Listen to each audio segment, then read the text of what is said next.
গত দিনে ইতিহাসের ভয়াবহতম ভূমিকম্প হয়েছে এবং সেটাতে কত মানুষ যে হতাহত হয়েছেন তার প্রকৃত তথ্য আল্লাহ তাআলাই ভালো জানেন। হয়তো আমরা ধীরে ধীরে সেগুলো জানতে পারবো। আমাদের সে সকল ইমানদার ভাই বোনদের জন্য দোয়া করি যারা এই ভূমিকম্পে মৃত্যুবরণ করেছেন। নবী করিম সাল্লাল্লাহু আলাইহি সাল্লামের বিভিন্ন হাদিস পরিষ্কারভাবে আমাদেরকে জানায় যে আল্লাহর রাস্তায় জীবন দানকারী যে শহীদ আছেন তাদের পাশাপাশি হুকমান বা বিধানগতভাবে মর্যাদাগতভাবে আরো বিভিন্ন প্রকারের মানুষকে আল্লাহ তাআলা শাহাদাতের মর্যাদা দান করবেন। এর ভিতরে এক প্রকারের মানুষ হলেন যারা কোনো ওয়াল ধসে, ভবন ধসে, ভূমিধস, ভূমিকম্প ইত্যাদিতে মৃত্যুবরণ করেন। যদি ঈমান নিয়ে দুনিয়া থেকে যেতে পারেন তাহলে এই আকস্মিক মৃত্যু এবং এই ধরনের মৃত্যু যেগুলো আছে সেগুলোর মাধ্যমে আল্লাহ রাব্বুল আলামিন তাদেরকে শাহাদাতের মর্যাদা দান করবেন। আমরা অন্তরস্থল থেকে আমাদের সেই সকল ইমানদার ভাই বোনদের জন্য দোয়া করি যারা এই ভূমিকম্পে ঈমান নিয়ে দুনিয়া থেকে চলে গেছেন, আল্লাহ তাআলা তাদেরকে শাহাদাতের মর্যাদা দান করুন। এই সকল ঘটনা বলি, এগুলো তো বটেই, দুনিয়াতে যত ছোট ছোট ক্ষুদ্রাতি ক্ষুদ্র ঘটনা ঘটে ইমানদারের জন্য প্রত্যেকটা ঘটনার মধ্যেই শিক্ষা আছে। আল্লাহ রাব্বুল আলামিন দুনিয়াতে যত কিছু ঘটান তার প্রতিটা বিষয় থেকে ইমানদারের শেখার আছে, জানার আছে, উপলব্ধি করার আছে, বোঝার আছে এবং করণীয় সেখান থেকে বের করার অনেক কিছু আছে। এই যে ভূমিকম্প হয়ে গেল, এই ভূমিকম্প পৃথিবীর ইতিহাসে প্রথম নয়, বরং এটি সকল যুগেই কম বেশি ছিল। এমনকি সাহাবায়ে কেরামের যুগেও ভূমিকম্পের ঘটনা ঘটেছে। আল্লাহ রাব্বুল আলামিন কোরআনে কারীমে একটা সূরা নাযিল করেছেন, সূরা জিলজাল বা সূরা ইজা জুলজিলা, ইজা জুলজিলাতিল আরদু জিলজালাহা। এই সূরার শুরুতে আল্লাহ তাআলা বলেছেন সেই সময়ের কথা তোমরা স্মরণ করো যখন এই পৃথিবীকে ভূমিকম্পের মাধ্যমে এটা প্রকম্পিত হবে, এটাকে প্রকম্পিত করা হবে গোটা পৃথিবীকে। ও আখরাজাতিল আরদু আফকালাহা, সেই ভূমিকম্প সাধারণ ভূমিকম্প নয়। জমিনের নিচে থাকা সব মৃত মানুষ সবাইকে বের করবে, সবাই হাসরের ময়দানে একত্রিত হবে। সেই ভূমিকম্প, সেই পৃথিবীর ফাটল, সেই পৃথিবীর ইতিহাসের, মানব ইতিহাসের, পৃথিবীর জন্ম থেকে ঘটে যাওয়া সবচেয়ে বড় ঘটনা, সেটি ঘটবে, সেটার জন্য অপেক্ষা করো। মুহতারাম হাজরিন, ভূমিকম্প এটা পৃথিবীতে বিভিন্ন সময় হয়। অনেক সময় চন্দ্রগ্রহণ হয়, অনেক সময় সূর্যগ্রহণ হয়, ঝড় জলোচ্ছ্বাস এগুলো তো হয়। এগুলো সুন্নাতুল্লাহ ফিল আরদ বা জমিনে আল্লাহ তাআলার সুন্নাহ, আল্লাহ তাআলার নিয়ম। বিশেষ করে উপকূলীয় এলাকায় ঝড় জলোচ্ছ্বাস হবে, এটা আল্লাহ সুন্নাহ। এই সমস্ত ঘটনার পেছনে আল্লাহ তাআলার অনেক হিকমা থাকে, কারণ আল্লাহ তাআলার একটা গুণবাচক নাম হলো তিনি হাকিম। যার কারণে যত কিছু পৃথিবীতে আল্লাহ তাআলা ঘটান প্রত্যেকটা বিষয়ের পেছনে বহুবিধ, বহুমুখী, বহু রকমের হিকমত এবং রহস্য আল্লাহ তাআলার ইলমে অবশ্যই থাকে। আমরা হয়তো সবসময় বুঝে উঠতে পারি না এই সকল প্রাকৃতিক দুর্যোগ। এগুলো দেখলে অনেক সময় আমরা গড়পড়তা আল্লাহর গজব বলে চালাই দেই, যেটা সবসময় সঠিক না। অনেক সময় মানুষের জীবনে বিপদ আসে, মুসিবত আসে, দুর্ঘটনা ঘটে, অ্যাক্সিডেন্ট হয়, এরকম আরো অনেক কিছু ঘটে। সেগুলো আল্লাহ তাআলা বান্দাকে পরীক্ষা করবার জন্য করেন। আল্লাহ তাআলা বলেছেন ওয়ালা নাবলুওয়ান্নাকুম বিশাইইন মিনাল খাউফি ওয়াল জু'i ওয়া নাকসিম মিনাল আমওয়ালি ওয়াল আনফুসি ওয়াস সামারাত।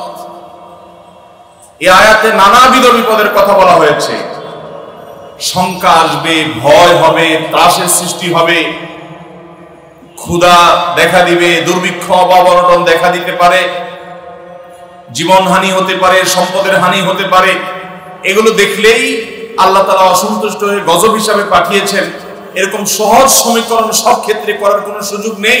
এই আয়াত বলছে আল্লাহ রাব্বুল আলামিন অনেক সময় বান্দাকে পরীক্ষা করবার জন্য এই সমস্ত বিপদ আপদ দেন। শুধু তাই নয়, নবী করিম সাল্লাল্লাহু আলাইহি সাল্লামের হাদিসের দিকে তাকালে আমরা দেখি তিনি বলেছেন আশাদ্দুন নাসি বালাআন আল আম্বিয়া সুম্মা আল আমসাল ফাল আমসাল।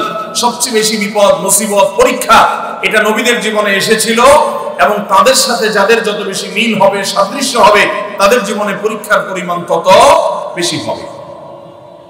অন্য আরেকটি হাদিসে আমরা দেখি নবী আলাইহিস সালাম বলেছেন ইন্নাল্লাহা ইযা আহাব্বা কওমান ইবতালাহুম, আল্লাহ তাআলা যখন কোন মানুষকে পছন্দ করেন, কোন সম্প্রদায়কে পছন্দ করেন, আল্লাহ তাআলা তাদেরকে পরীক্ষায় ফেলেন, পরীক্ষায় নিপতিত করেন।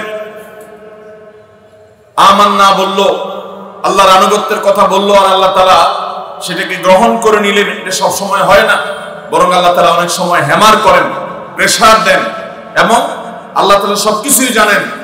আল্লাহর পরীক্ষা করার কিছু নেই, তারপর আল্লাহ তাআলা আমাদের কাছে প্রমাণিত করেন যে এই বান্দা আল্লাহ তাআলার খাঁটি বান্দা। তিনি আমান্না মুখে বলেন নাই, কলব থেকে বলেছেন, অন্তর থেকে বলেছেন। এই জন্য বিভিন্ন বিপদ আপদ, বিভিন্ন মুসিবত দিয়ে আল্লাহ তাআলা অনেক সময় মানুষকে পরীক্ষা করেন। অতএব এই যে প্রাকৃতিক যত দুর্যোগ হয়, সেটা ঝড় হোক, জলোচ্ছ্বাস হোক, কোন দুর্ঘটনা হোক, ব্যক্তি জীবনে হোক, পারিবারিক জীবনে হোক, কোন একটা ছোট্ট সমাজে হোক, একটা দেশের জন্য হোক, পৃথিবীর বড় অংশ জুড়ে হোক, এগুলোকে সব সময় আমরা চোখ বন্ধ করে আল্লাহর গজব হিসাবে চালাবো না। বিশেষ করে যখন ঈমানদারদের উপরে পতিত হবে, সেটা হতে পারে আল্লাহর পক্ষ থেকে পরীক্ষা, আবার হতে পারে আমাদের কোনো অপরাধের কারণে, কোনো পাপের কারণে, কোনো গুনাহের কারণে আল্লাহ রাব্বুল আলামিন আমাদেরকে শাস্তি দিচ্ছেন। কারণ আল্লাহ তাআলা কোরআনে অন্য আয়াতে বলেছেন, যাহারাল ফাসাদু ফিল বাররি ওয়াল বাহরি বিমা কাসাবাত আইদিন নাস। মানুষ নিজের হাতে যে সমস্ত গুনাহ কামায়, এগুলোর কারণে আল্লাহ তাআলা পৃথিবীতে কিছু ব্যর্থ হয়, কিছু দুর্ঘটনা, কিছু বিপদ আপদ আল্লাহ তাআলা দেন। কেন দেন? লিযিকাহুম বা'দাল্লাযী আমিলু, যাতে করে তাদের হাতের করা অপরাধ, নিজেদের কামাই করা গুনাহ, এগুলা কিছুটা শাস্তি, কিছুটা ভোগ, কিছুটা এগুলোর স্বাদ, অর্থাৎ এগুলোর প্রায়শ্চিত্ত যাতে কিছুটা তারা দুনিয়াতে করে ফেলে, যাতে করে তারা এই সমস্ত ঘটনা থেকে শিক্ষা গ্রহণ করে ফিরে আসতে পারে আল্লাহর দিকে। ঢাকায় যদি এই ঘটনা ঘটতো, তাহলে হতাহতের সংখ্যা কোথায় গিয়ে দাঁড়াতো, সেটা ঢাকা শহরের মানুষ, আমরা প্রত্যেকটা মানুষই কম বেশি অনুমান করতে পারি। মোহতারাম হাজরিন, ঠিক ফজরের সময় ভোরবেলা এই ধরনের দুর্ঘটনা যখন ঘটে, তখন আমাদেরকে ভাবতে শিখায়।